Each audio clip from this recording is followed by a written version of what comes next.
नमस्कार दोस्तों, इस वक्त की इस बड़ी खबर सिंगाना के खानपुर गांव से निकल रही है, जहां पर खानपुर में एक महिला की गोली मारकर हत्या करने के मामले में पुलिस ने 3 आरोपियों को गिरफ्तार कर लिया है। खानपुर में 4 दिन पहले घर में घुसकर महिला की हत्या करने के मामले में पुलिस ने 3 युवकों को गिरफ्तार किया है।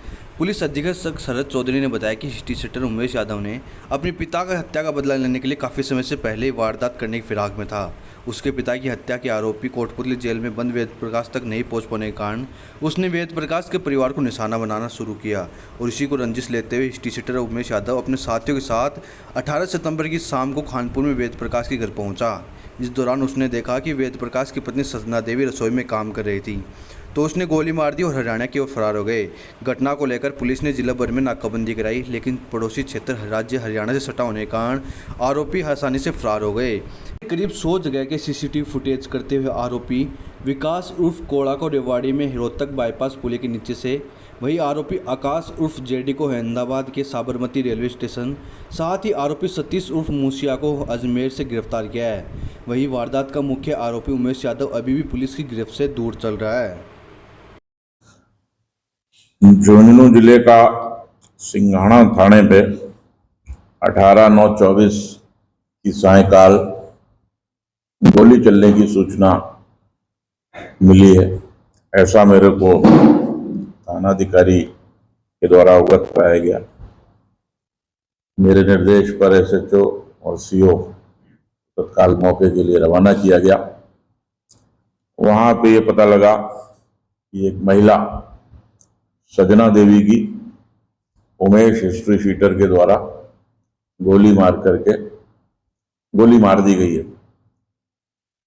ये लोग उसको तुरंत रेफर करा करके सिंघाना हॉस्पिटल होते हुए बीडी के हॉस्पिटल झुंझुनू तक आए।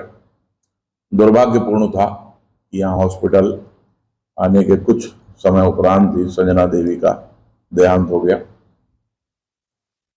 प्रथम दृष्टया जो कहानी सामने आई वो ये थी कि संजना देवी के पति, जो स्वयं एक फौजी थे, वो उस वक्त घटना वाले दिन से कुछ वर्ष पहले से जेल में बंद थे। उन्होंने जो हिस्ट्री शीटर उमेश, जिसने इस जघन्य हत्याकांड को किया था, के पिताजी, जो स्वयं भी सीआरपीएफ में कार्यरत थे, उनकी गोली मार करके हत्या कर दी थी। उससे ये पूरा घटनाक्रम बदले की भावना से और पारिवारिक रंजिश से होना पाया गया। तत्काल deputy SP Shri Noparam, CO Buhana, SHO, DST team, cyber team, जैसा कि पुलिस में होता, सारी दौड़भाग प्रारंभ की गई। हमें कुछ क्लू मिले, कुछ लीड्स मिले। कुछ क्लू हमें हरियाणा की तरफ ले जा रहे थे, कुछ क्लू हमें रेलवे स्टेशन की तरफ ले रहे थे, जहां से कि ट्रेन कहीं अजमेर नसीराबाद की तरफ जा रही थी। कुछ क्लू हमें तीसरी दिशा की ओर ले जा रहे थे। जो भी क्लू झुंझुनू पुलिस को मिले, उस पर कार्रवाई करते हुए छोटी छोटी टीमें हर दिशा की ओर रवाना की गई। लगातार साइबर कैमरे, जो इन तमाम स्टेशनों से लेके, बस स्टैंड से लेके, कस्बों से लेके, जहां भी मूवमेंट, हमारे मुखबिर, सबके मिले जुले प्रयासों से ये 6 टीमें थीं जो भाग रही थीं विभिन्न दिशाओं में। अल्टीमेटली हमें 3 लोगों को दस्तयाब करने की और गिरफ्तार करने की स्थिति में झुंझुनू पुलिस आई है।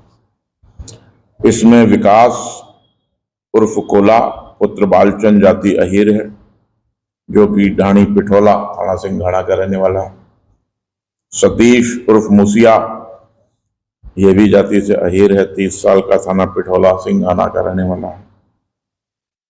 आकाश उर्फ जेडी पुत्र जगदेव, 24 वर्ष, ये भी ढाणी पिठोला का रहने वाला है, थाना सिंघाना क्षेत्र का। इनको वर्तमान आईओ, जो कि सीओ नोपाराम जी हैं, सीओ बुहाना, उनके द्वारा दस्तयाब कर गिरफ्तार किया गया है। आरोपी विकास उर्फ कोला को रेवाड़ी में रोहतक बाईपास के पास से हमारी टीमों ने दस्तयाब किया। आकाश जेडी को अहमदाबाद के साबरमती रेलवे स्टेशन से हमने दस्तयाब किया। सतीश उर्फ मुर्सिया को अजमेर में नसीराबाद बाईपास से दस्तयाब किया। टीमें लेकर के यहाँ आई हैं, पूछताछ हुई है, इन तीनों को गिरफ्तार किया गया है। आज बाद गिरफ्तारी माननीय न्यायालय में पेश करके इन तीनों का पीसी रिमांड लेंगे। इनमें घटना में जो भी प्रयुक्त हथियार है उसको बरामद करने की कोशिश आईओ और झुंझुनू पुलिस करेगी। इसके अतिरिक्त अन्य साथी, जिसमें से एक उमेश सबको पता ही है, अन्य जो भी लोग इसके अंदर थे उनको भी दस्तयाब और गिरफ्तार करने की कोशिश जल्द से जल्द झुंझुनू पुलिस करेगी। सर, इनका आपराधिक रिकॉर्ड? तो कोई आपराधिक रिकॉर्ड है नहीं। सतीश और मुर्सिया के ऊपर 2015 में एक धारा 308 का मुकदमा जी 302 का प्रकरण है। पुलिस गहन अनुसंधान के बाद ही गिरफ्तार करती है। तमाम लोगों से अब तक कम से कम 30-32 लोगों से पुलिस के द्वारा पिछले 3-4 दिनों में पूछताछ की गई है, थाने पे लाया गया है।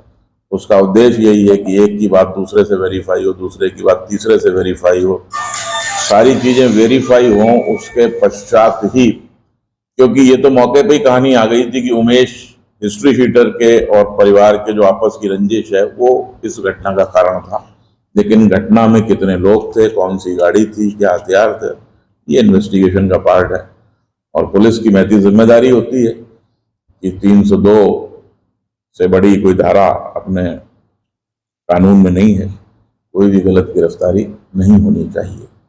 साइबर की लोकेशन हो सकती है, उसके पश्चात ही आईओ के द्वारा 3 गिरफ्तारियां की गई। प्रक्रिया होगी।